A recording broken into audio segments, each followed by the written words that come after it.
본격적인 이야기를 해볼 텐데요.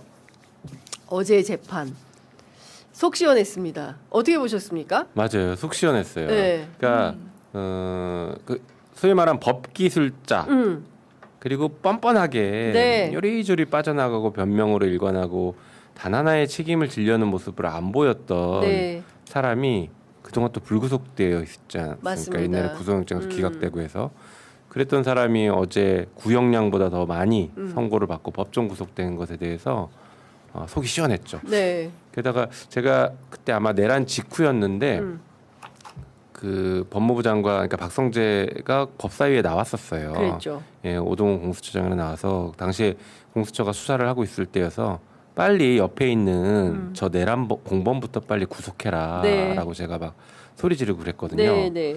너무 화가 나서 그때. 그랬더니 그때 박성재는 자기가 왜 내란 공범이라고 그렇게 함부로 말하냐, 막 이렇게 막 또 따지더라고요. 예. 그랬는데 그게 이제서야 구속이 된 거죠. 이제서야 예. 진실이 확인이 되는. 예, 이제서야 구속이 된 겁니다. 예. 너무 속 시원했고요. 한편으로는 어제 재판부가 그 얘기를 했어요. 아래로부터의 내란보다 위에서의 내란. 네. 이게 굉장히 위험하다.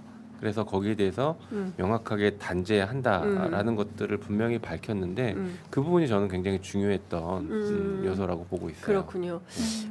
변호사님은 어떻게 보셨어요? 전체 총평을 해주신다면? 저는 진짜 이런 판사가 한 명이라도 이렇게 뚜렷하게 있어줘가지고 네. 국민들이 그래도 살만하다. 이제 사법부에서 그래도 네. 자존심을 지키는 판사가 있고 그리고 제대로 된 네. 그 법 정신의 기초에서 판결을 좀 정신 차리고 하는 판사가 있구나. 네. 왜 뭐 초범이라고 봐주고 막 그랬잖아요. 네. 일반적인 재판하듯이 기계적으로 자판기처럼 하는 판사들도 있었는데 그래서 정말 속 시원하고 요즘에 좀 답답하잖아요. 네. 답답한 마음이었는데 어제 판결 보면서 진짜 막 소리 질렀어요.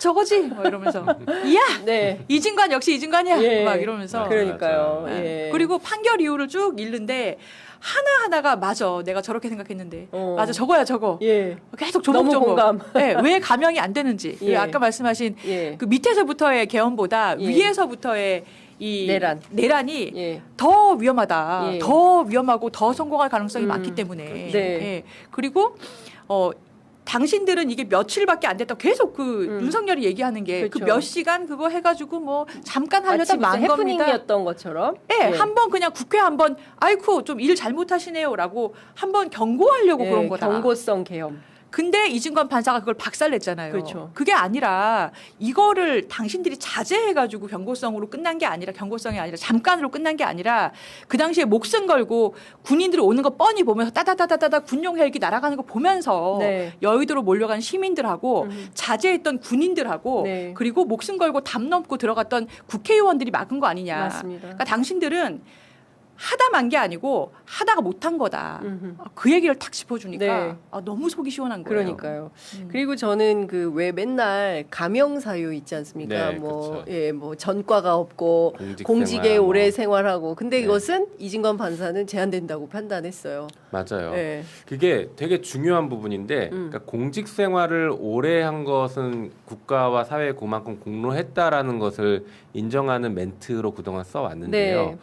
공직 생활을 오래 하면서 그 공직 생활에서 얻은 지식과 정보 이런 것들을 활용해서 그리고 그 권한을 활용해서 범죄를 저질렀으면 오히려 가중처벌해야죠. 엄벌해야죠. 그거는. 예. 공직 생활을 오래 했다는 게 가명 요소가 아니라 그때는 가중 요소가 돼야 됩니다. 예.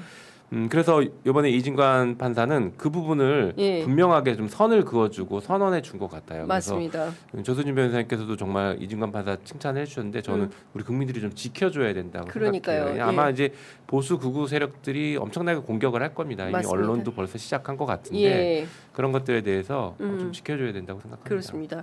피고인 박성재가 1985년 11월경 사법시험에 합격하여 검사로 임용된 이래 약 30년간 공직자로 근무하여 온 사실은 인정되나 피고인 박성재가 저지른 범행의 내용과 그 성격에 비추어 이러한 사정은 유리한 정상으로 삼기 어려움.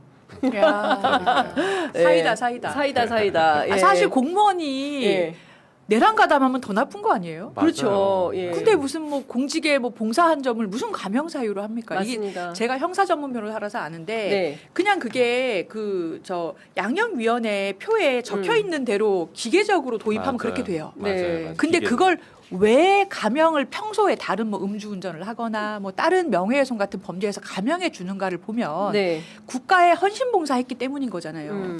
근데 이제 이 범죄에서는 헌신봉사가 아니라 그걸 완전히 없는 식으로 행동을 한 거니까 오히려 공무원이 하면 더 나쁘죠. 네. 그게 법의 정신에 기한 거죠. 맞아요. 그 이번 재판 판결문에서 그 내란숙의 윤석열이 왜 비상계엄을 결심했나 여기에 직접적인 원인과 이유가 뭐냐 했을 때 우리가 짐작은 했었지만 그래도 이 판결문으로 명태균의 네. 황금폰이 실질적인 어떤 방아쇠가 되었다라고 네. 판단한 부분은 어떻게 보십니까? 저희도 그렇게 계속 의심했었죠. 예. 생각했죠. 네. 10월 31일 날 그때 이제 국정조사 끝나고 국정감사 끝나고 네. 그 무렵이었는데 저희 박찬대 원내대표 제가 그때 이제 원내 수석이었으니까 저희가 명태균 녹취록을 그날 공개를 합니다. 맞아요. 거기에 윤석열 육성이 들어간 녹취록 그렇죠. 공개하죠. 예. 뭐 좀 해주라는데 말이 예, 많네 막 말이 이러고 많네. 예, 그 예. 녹취록을 공개합니다. 그렇죠. 그러면서 이제 그 명태균 황금폰이라는 것이 일파만파 퍼지고 그렇습니다. 윤석열 정권에 큰 위기가 오기 시작하죠. 본인은 맞습니다. 아닌 것처럼 했지만 실질적인 위기가 예. 오기 시작하고 국힘이 또 방어를 못했습니다. 당시에 그 명태균 황금폰에 어디까지 얘기가 나올지 모르고 당시 원내대표였던 추경호도 자기 얘기는 들어가지 않았을까라는 것 때문에 전전긍긍하고 있을 때였어요. 그러니까 방어가 잘 안 되고 있을 때였어요. 네, 네. 그래서 내란을 저지른 것은 자기 장기 집권을 위해서라고 저는 생각하는데 동기는 그건데 그러면 왜 12월 3일이냐는 이 명태균 황금폰 때문에 12월 3일이라고 저희는 보고 있어요. 네. 12월 3일 날 그날 나왔던 뉴스를 보면 명태균 황금폰이 제출될 수 있을 것 같은 이런 분위기가 나오기 시작했고 그리고 그날 추경호에 대해서 뭐 20억 수수 의혹 이런 맞아요. 것들이 뉴스가 나왔거든요. 그래서 이게 진짜 더 커질 수 있겠다라는 생각이 드는 상태에서 그날 비상계엄을 선포했거든요. 그래서 12월 3일로 정한 것은 네.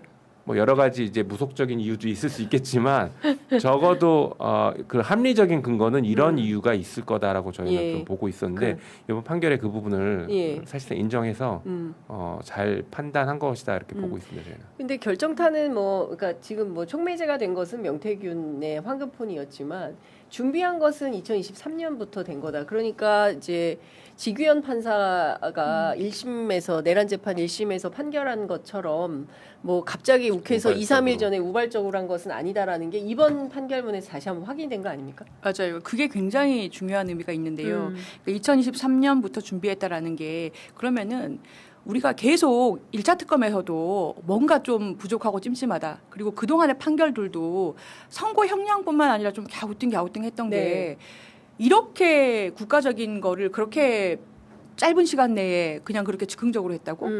근데 지금 이진관 판사가 선고한 걸 보니까 판결 이유가 모두 다 증거에 의한 거잖아요. 네. 그래서 수사가 잘못되진 않은 것 같다. 그동안에 판사들이 받아들이지 않은 것 같다라는 게 하나 확인이 됐고 예. 그러니까 우리 국민들이 증거 기록을 다 보실 수는 없기 때문에 분명히 수사된 걸로는 2023년부터라는 증거들이 있다. 판결로 인정할 만큼. 네. 그리고 이렇게 되면 전체적으로 구조가 확 더 커지게 되겠죠. 관여한 인물이 더 커지고 네. 그러면은 어떠한 목적으로 어느 만큼의 뭐 검찰이 됐든 국정원이 됐든 뭐 어느 만큼의 조직이 관여한 거냐에 대해서도 지금 2차 특검에서 계속 수사를 하잖아요. 네. 거기에 좀 더 힘을 실어줘야 된다. 그래야지 이 사람들이 지금 사회 곳곳에서 중요한 위치에서 암약을 하고 있잖아요. 네. 다 밝혀야 될 거 아닙니까? 그렇습니다.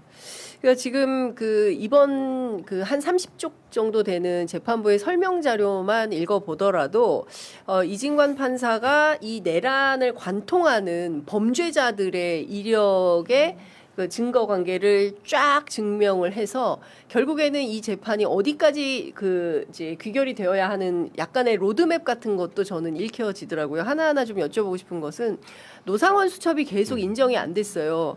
그리고 실제로 노상원 수첩과 관련해서 지규현 판사는 뭐 글씨가 뭐 조악하게 써져 있고 뭐 블라블라 막 이런 주장을 했는데 그와 관련해서도 이진광 판사는 그 뭐라고 얘기를 했냐면 노상원의 수첩 필기가 조악한 것은 노상원이 김용현의 발언을 그때그때 현장에서 받아 적었기 때문으로 보이고 수사기관이 발견하기 쉬운 장소에 놓여 있었던 것은 윤석열 등의 내란 행위가 이른바 친이 쿠데타라는 성격상 실패할 가능성이 거의 없어서 수사기관이 가까운 시일에 수사를 개시할 가능성을 예상하지 못하였기 때문인 것으로 보인다. 따라서 이런 사정만으로 노상원의 수첩 증명력을 부정할 수가 없다. 이렇게 판시했습니다. 아주 정확한 판단이죠. 네. 일단 이게 우발적인 계엄 내란이다라는 게 일단 행위 자체로 틀렸어요. 왜냐하면 우발적이면 네. 국회만 오면 되지 선관위 왜 갑니까? 그렇죠. 선관위를 가는 건 계획적이란 얘기예요. 예. 우발적일 수가 없어요. 예. 예. 그래서 그렇게 봤던 직위원 판단 자체가 잘못된 것이죠. 네. 그리고 노상원 수첩은 정말 이제 중요한 역할을 했는데 오래 전부터 준비했고 굉장히 치밀하게 준비했고 정말 많은 사람들을 죽이려고 했다라는 네. 것들, 내란 목적 살인 이런 것들이 다 기획됐다라는 아주 중요한 증거죠. 네. 그러니까 윤석열을 봐주고 싶었던 쪽에서는 애써 그걸 외면하려고 하고 증거 능력이 없거나 증거 가치가 없는 것처럼 하려고 네. 했던 것이고 이 사안을 본질을 들여다보려고 했던 이진관 판사는 거기에 대한 증거 능력과 증명력에 대해서 네. 높게 평가를 하고 있는 것이죠. 그리고 아까 말씀하신 것처럼 실제 노상원 수첩이 그리고 실행이 됐지 않습니까? 체포조 그렇죠. 이런 맞아요. 것들이 체포조. 실행이 됐기 때문에 네. 노상원 수첩의 내용은 신빙성이 매우 높은 것이죠. 그리고 아까 말씀하신 것처럼 이게 지금 오래전부터 준비됐다. 예를 들어 2023년부터 준비됐던 뭐 증거들 정황들이 있다라고 말씀하셨는데 그렇기 때문에 이 내란의 목적은 장기 집권, 본인의 장기 집권, 그리고 집권을 공고히 하려고 하는 그런 것이에요. 그게 네. 실제 나중에 최상목 그죠? 최상목 장관에게 건넸던 이 메모를 보면 네. 퍼즐들이 좀 맞춰져요. 거기에 뭐라고 되냐면 국회 예산하고 비상 입법기구 만드는 맞아요. 것들이 들어가거든요. 예산 예. 확보하고 예. 그리고 노상원 수첩에는 개헌 얘기가 나옵니다. 예. 이게 50 그러니까 전두환이 쿠데타를 일으키고 5공화국 만들 때 그 방식이에요. 그때 국회 해산하고 네. 그다음에 개헌해서 자기가 대통령 7년짜리 대통령 되고 했던 이런 것들이 그 일련의 과정들이 있었거든요. 네. 네. 그때 이제 비상 입법 기구를 만들었죠. 네. 그때도. 그래서 그 과정들을 고스란히 다시 이식해서 하려고 시도했던 겁니다. 그러니까 우발적으로 욱해서 한 게 아니라 네. 상당히 오랫동안 준비했고 그 모델은 전두환식 모델이다라고 저는 볼 수 있어요. 네. 네. 그러니까 전두환식 장기 독재를 꿈꿨던 윤석열이 23년부터 최소한 작심하고 이 비상계엄을 획책하면서 이제 나라를 통째로 집어삼키려고 했던 이런 게 다 확인이 된 거다.